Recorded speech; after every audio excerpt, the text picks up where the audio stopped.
My name, again, is Carla Manzanares, and I work for HUD FHA. There are many program offices in HUD, and I work for single-family housing. I'm the Housing Program Officer in the Denver Homeownership Center's Director's Office. While I'll be speaking about single-family, Jalen, the next presenter, will discuss multifamily services. Next slide, please. And the next slide, please. Thanks.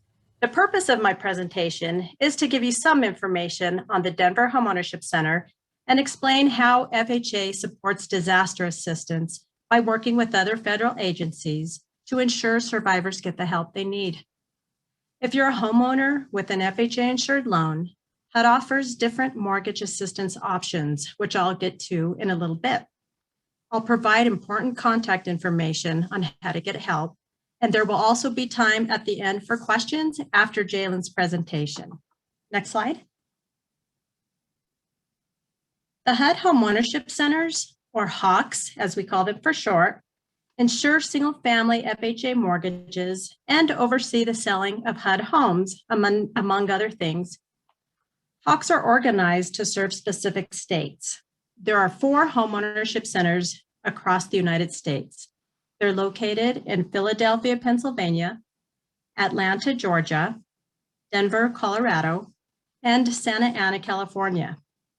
The Denver Homeownership Center oversees the largest region in the nation. Our 17-state area here, shown in purple, we support single-family programs, and we coordinate with 16 field offices, including Louisiana. Next slide. HUD single-family programs include mortgage insurance on loans for purchase or refinance, new or existing homes, condominiums, manufactured housing, houses needing rehabilitation, reverse equity mortgages for elderly homeowners, and we also offer an energy-efficient mortgage program. Section 203B, mortgage insurance for 1 to 4 family homes. This is FHA's core program, and it insures the loan that was made to you by your lender when you either purchased or refinanced your single-family home, and the loan terms are up to 30 years. Section 203K, rehabilitation mortgage insurance. This program allows you to purchase a new home or refinance your existing home and include the cost of rehab and improvements in your loan amount. Section 203H, mortgage insurance for disaster victims. If you are a homeowner or a renter and your home in the affected area was destroyed or damaged so badly that reconstruction or replacement is necessary, then you may be eligible for this program. It provides FHA financing with no down payment to either rebuild or buy a new home in your town or anywhere else in the United States. You must be registered with FEMA and meet other requirements. Section 255, home equity conversion mortgage. This is HUD's reverse mortgage program. So if you're 62 years or older, this program allows you to tap into your home equity to help you fund some of your retirement needs. And each loan has safeguards in place for your protection, and the funds are paid out at your discretion.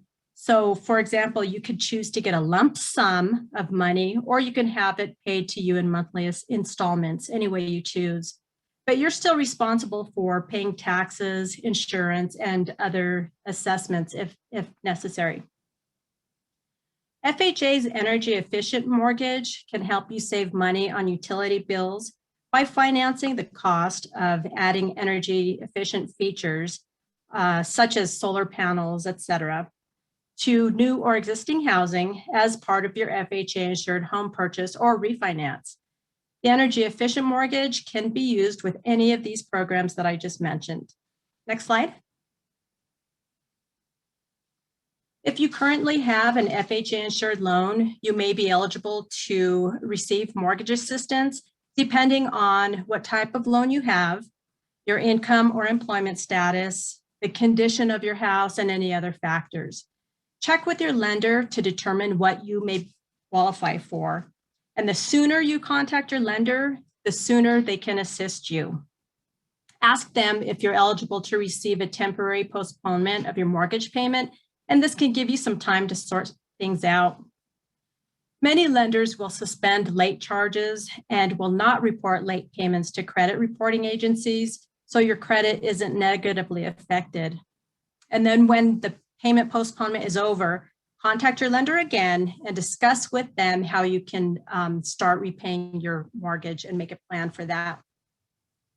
Even if you haven't experienced damage to your home, your lender may be able to help you if the disaster impacted your ability to make your house payment. So for example, if you lost your job permanently or temporarily, or if your work hours were reduced because of the disaster. Here are a few options. Repayment or forbearance plan. This is an agreement between you and your lender that provides an opportunity for you to repay missed payments over a period of time in addition with your regular mortgage payment. Loan modification. This is a permanent change in one or more terms of your loan based on your financial hardship. Partial claim is a non-interest bearing loan for your past due amount that you pay back either when you sell your home or when you pay off your mortgage. Next screen, please. Short sale or pre-foreclosure sale is an agreement with your lender where you can sell your home for less than the amount you owe to avoid foreclosure. And then a deed in lieu of foreclosure is an agreement with your lender where you sign the title of your house to them in exchange for the release of your obligations under your mortgage. Approved housing counseling agencies may be able to provide mortgage advice after a disaster. So if you're unsure about your financial decisions related to your mortgage, contact a housing counselor.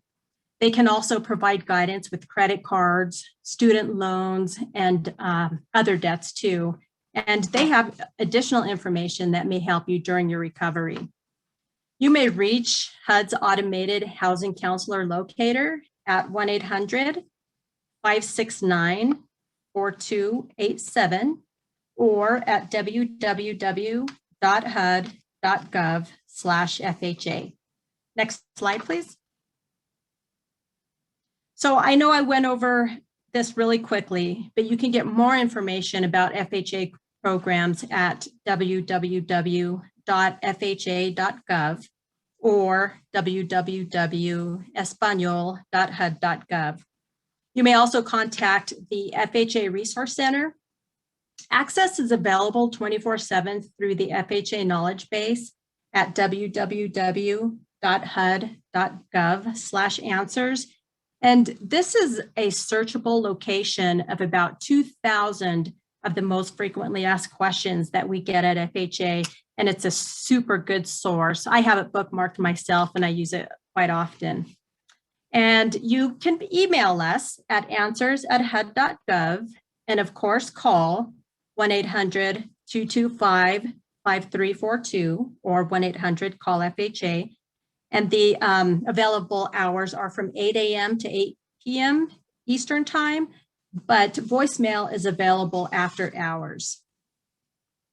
So I went over the Denver Hawk, our single family programs, mortgage assistance options, and I provided our contact information. So next screen, please. I know it says questions and answers here, but we're going to hold off until after Jalen's presentation, and we'll give you an opportunity to ask questions then. So I'll go ahead and turn it over to Jalen in multifamily. Thank you. You can start my slide, please. I'm Jalon Carter. I am with Multifamily Housing. I am currently based out of Birmingham, Alabama. And I appreciate you all attending today, and welcome to our presentation. So I'm going to give you a little bit of information about multifamily housing, and then obviously we'll have questions at the end with the single family. Next slide, please. So multifamily housing. What is multifamily housing? Multifamily housing is considered 4 dwelling units or more. Under multifamily housing programs, we basically break those down into 2 types of programs, insured and assisted. So the multifamily insurance program is where a property is insured under a HUD mortgage insurance program, kind of similar to single family. Okay. Each property has its own owner and its own agent. Some of the multifamily mortgage insurance programs actually do have a statutory preference for displaced survivors from a major disaster. And that preference is to the waiting list as well as to any vacant unit. So that would give a displaced survivor priority. You do not have to be displaced from a multifamily HUD property. Just any type of survivor, as long as you're displaced from the major disaster. That preference is for 18 months from the date of the declaration, and it is nationwide. The preference, though, is for market rent only. So basically like a conventional rent, if you will. We also have rental assistance programs. So rental assistance in multifamily housing is a little different than rental assistance from public housing programs. Rental assistance from multifamily programs is project-based. We call it PBRA. The rental assistance for multifamily housing is with the unit and the property. Whereas with public housing, in a lot of cases, some people may be familiar with like a Section 8 voucher, and that's tenant-based. So that's portable and it goes wherever the holder of that voucher goes. In multifamily housing, it's different. As I said, it's attached to the unit and the property.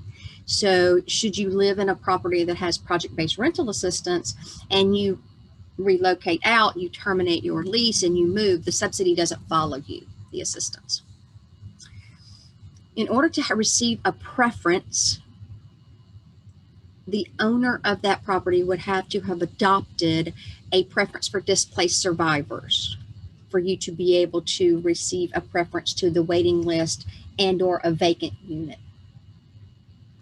So they're not, even if you have a project-based assisted property that is insured, it still goes back to whichever the program is for that preference.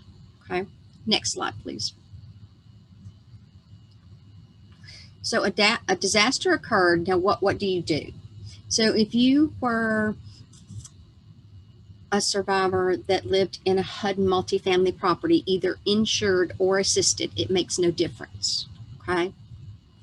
The first thing that has to happen is the owner has to conduct some type of what we call a preliminary assessment.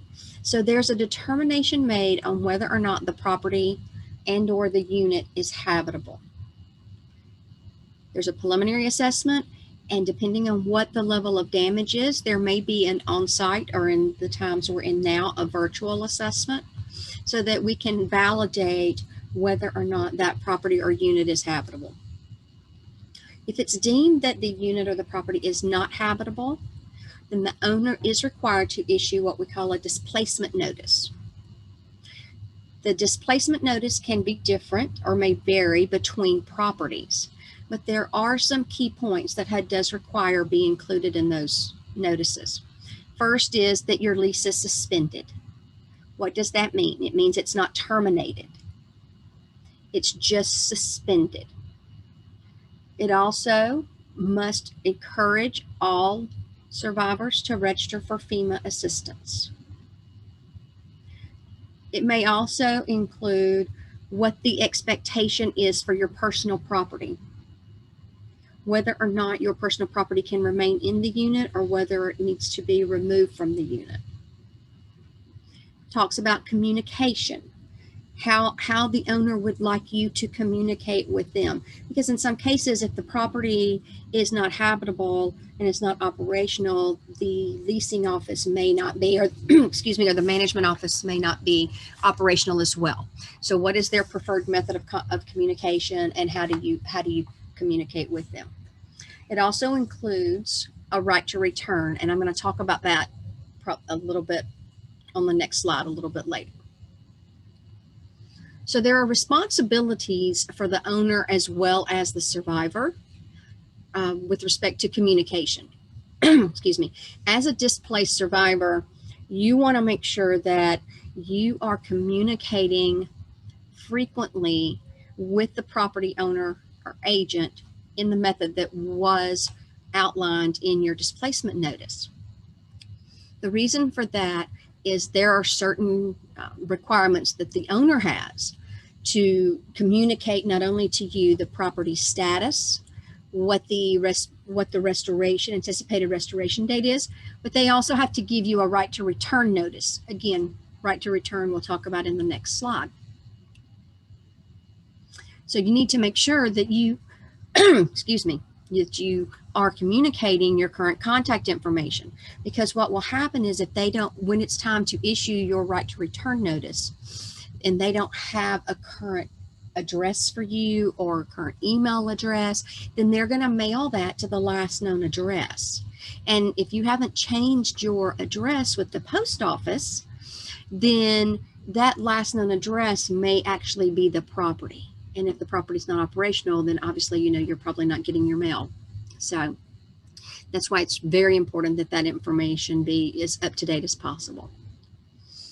Should you choose not to return to the property when it is restored, then you can voluntarily terminate your lease.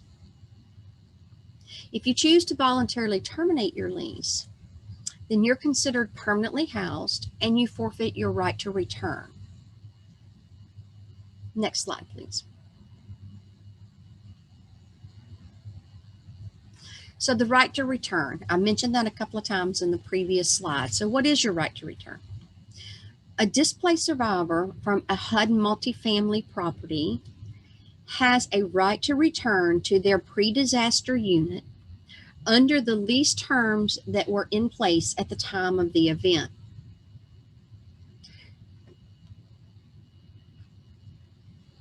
When your unit is ready to be reoccupied, when the restoration is complete, and again, this could be different for various properties depending on whether or not maybe they're a high rise or they're what we call garden, you know, separate buildings. All of that is dependent on how the local officials will allow those units or buildings to be released. Okay, so the owner is required to give you a 60-day notice of when your unit or the property can be reoccupied.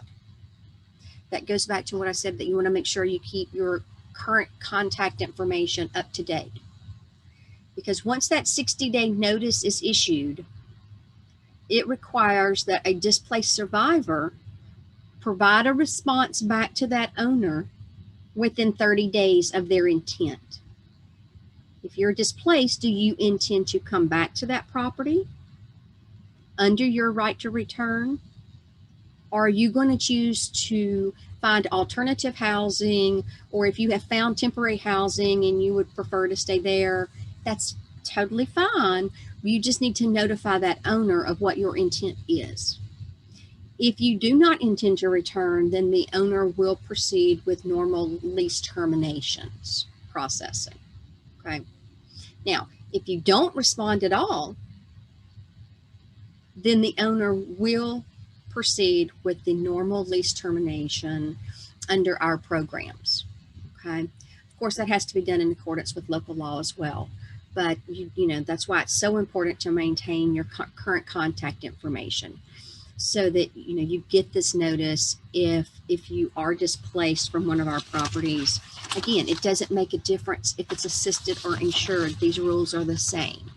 Okay, these notification requirements are the same. The right to return is the same. Issuing the right to return notice, all of those things, none of that changes.